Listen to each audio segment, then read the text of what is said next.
What's up guys, this is number T and back with a video.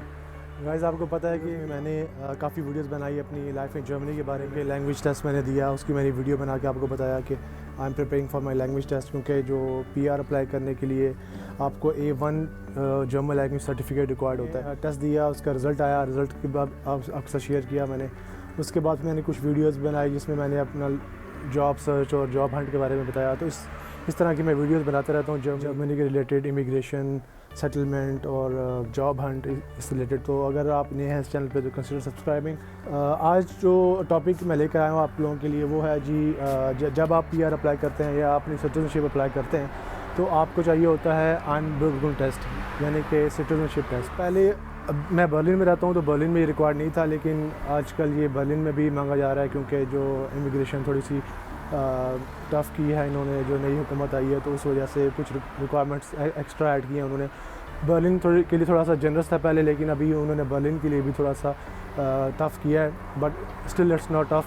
पूरी दुनिया में US वगैरह में आपको पता है, UK में, ऑस्ट्रेलिया, कनाडा के सारी जगह पे जॉब्स भी कम हैं, और जो हुकूमतें हैं वो भी इतना अलाउ नहीं कर रही इमिग्रेंट्स को उनके मुल्कों में आना। लेकिन जर्मनी अभी तक जो है काफ़ी अच्छी अपॉर्चुनिटी है यहाँ पर, और जॉब्स भी काफ़ी। Last year I think 83,000 blue cards issue हुए EU से। तो जर्मनी EU का जो है वो पावर हाउस है, सबसे ज़्यादा जर्मनी ने इशू किया है जो वर्क वीज़ाज़ हैं, EU ब्लू कार्ड्स हैं।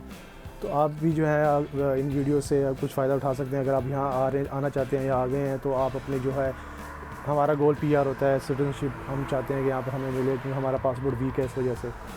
तो अगर आप यहाँ आ गए हैं, आप डॉक्यूमेंट्स प्रिपेयर कर रहे हैं, तो इस वीडियो में जो मैं बताऊँगा आपको वो आप अपने डॉक्यूमेंट्स तैयार कर सकते हैं PR के लिए।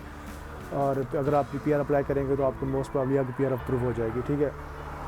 तो जो आइनबर्गुन टेस्ट है, मैंने टेस्ट दिया था 9 अप्रैल 2025 दिस ईयर, एक महीना पहले, 9 May today. So exactly after 1 month I got my आइनबर्गुन टेस्ट रिजल्ट।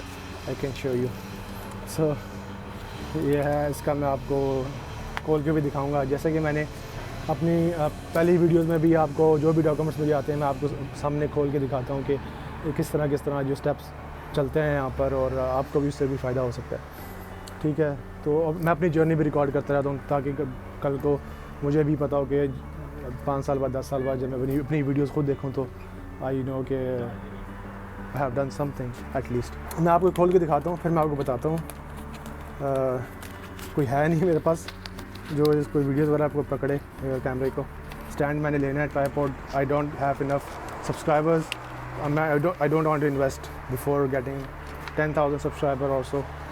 सो मैंने ओपन कर लिए हैं। I got two papers inside it. ये BAMF की तरफ से होता है, बुंडेसअमट फॉर माइग्रेशन und Flüchtlinge, जो इमिग्रेशन डिपार्टमेंट है जर्मनी का, जो ये सारा कुछ करता है। ये जो टेस्ट है आइनबर्गुन टेस्ट, ये हम जहाँ से भी दें, ये न्यूरमबर्ग जाता है, एक सिटी है, और वहाँ से ये चेक होके और फिर बाय पोस्ट आपके जो घर आता है। अगर आप मेरे घर आना, घर भी आ जाएँ, आपको चाय वगैरह पिलाएंगे। तो ये मैं आपको दिखाता हूँ। ये इस पे लिखा हुआ है कि आइनबर्गुन टेस्ट मैंने दिया, नंबर लिखा हुआ है जो मेरा डॉक्यूमेंट नंबर है।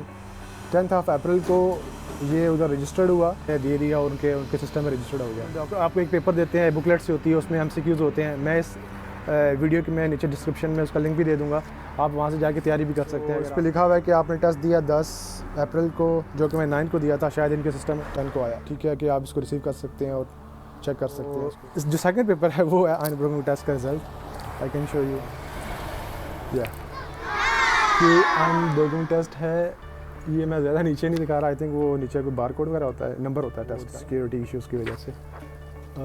ये यहाँ तक आप देखें, आई गॉट 33 आउट ऑफ 33। इतना मुश्किल नहीं होता, बंदा ले सकता है फुल मार्क्स, लेकिन मैंने थोड़ी ज़्यादा एफर्ट पुट की। मैंने कहा कि मुझे याद रहेगा कि मैंने टेस्ट दिया था और I got full marks. Time भी होता है यहाँ पर, अकेला होता हूँ फ़िलहाल, फैमिली नहीं आई अभी तक, तो चलता है कि बंदा आगे टाइम कुछ दे इन चीज़ों को। फेसबुक और इंस्टाग्राम स्क्रॉल करने से बेटर ही है कि बंदा ये कर लो। आप जर्मनी में आते हैं, आप यहाँ पर 21 मंथ्स काम करते हैं, ये आपको मैंने डिटेल्स पहले भी दी हुई है।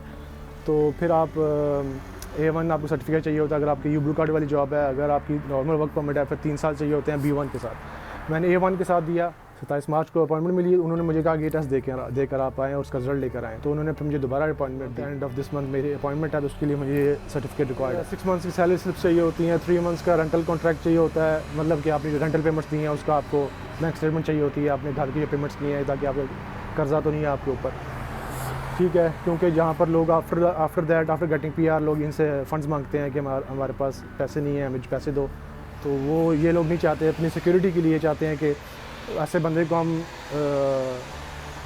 सेटलमेंट परमिट या सिटीजनशिप दें जो हमारे पर बर्डन ना बने। बात ये चेक करते हैं कि बंदे के हालात ठीक, ये चाहिए होता है। उसके बाद आपको अपना वर्क कॉन्ट्रैक्ट चाहिए होता है, आपको वर्क सर्टिफिकेट चाहिए होता है आपके HR से कि आप 14 दिन से ज़्यादा पुराना ना हो कि आप करंटली जॉब कर रहे हैं और आप प्रोबेशन पे भी नहीं है और आपका टर्मिनेशन भी नहीं दी हुई, या कंपनी ने आपको टर्मिनेशन नहीं दी हुई 2 महीने 3 महीने बाद आपकी जॉब ख़त्म नहीं हो जाए। एक पिक्चर चाहिए होती है अपनी photo, passport size, white background, neutral background. Payment होती है आई थिंक 25 यूरो होती है, मैंने दी नहीं है अभी। मैं ले जाऊँगा, कार्ड लेके जाऊँगा, कार्ड से पेमेंट करूँगा। वो आप बस कार्ड ले जाएँ, पेमेंट कर सकते हैं वहाँ जाके। जो रेजिडेंस परमिट है वो चाहिए होता है आपको, आपका पासपोर्ट चाहिए होता है आपको, आपका अनवैल्यूम सर्टिफिकेट, यानी कि जो आप जर्मनी में आप रजिस्टर्ड हैं, जिस जगह पे आपका घर, जो आप यहाँ पर आते हैं तो आप रजिस्टर करते हैं अपने आप को, तो उस चीज़ का सर्टिफिकेट चाहिए आपको। अगर आप बर्लिन में हैं तो बर्लिन का, किसी और के हैं तो किसी और, फिर आप उसी सिटी में अप्लाई करते हैं जिसमें आप रहते हैं। तो जितना मुझे आइडिया, ठीक है। उसके बाद फिर आपको ये टेस्ट का रिज़ल्ट चाहिए होता है, आइन टेस्ट का, और आप अप्लाई करते हैं।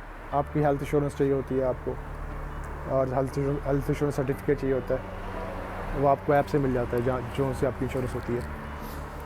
तो बस I think that's the document that required. मैंने आपको खोल के भी दिखा दिया।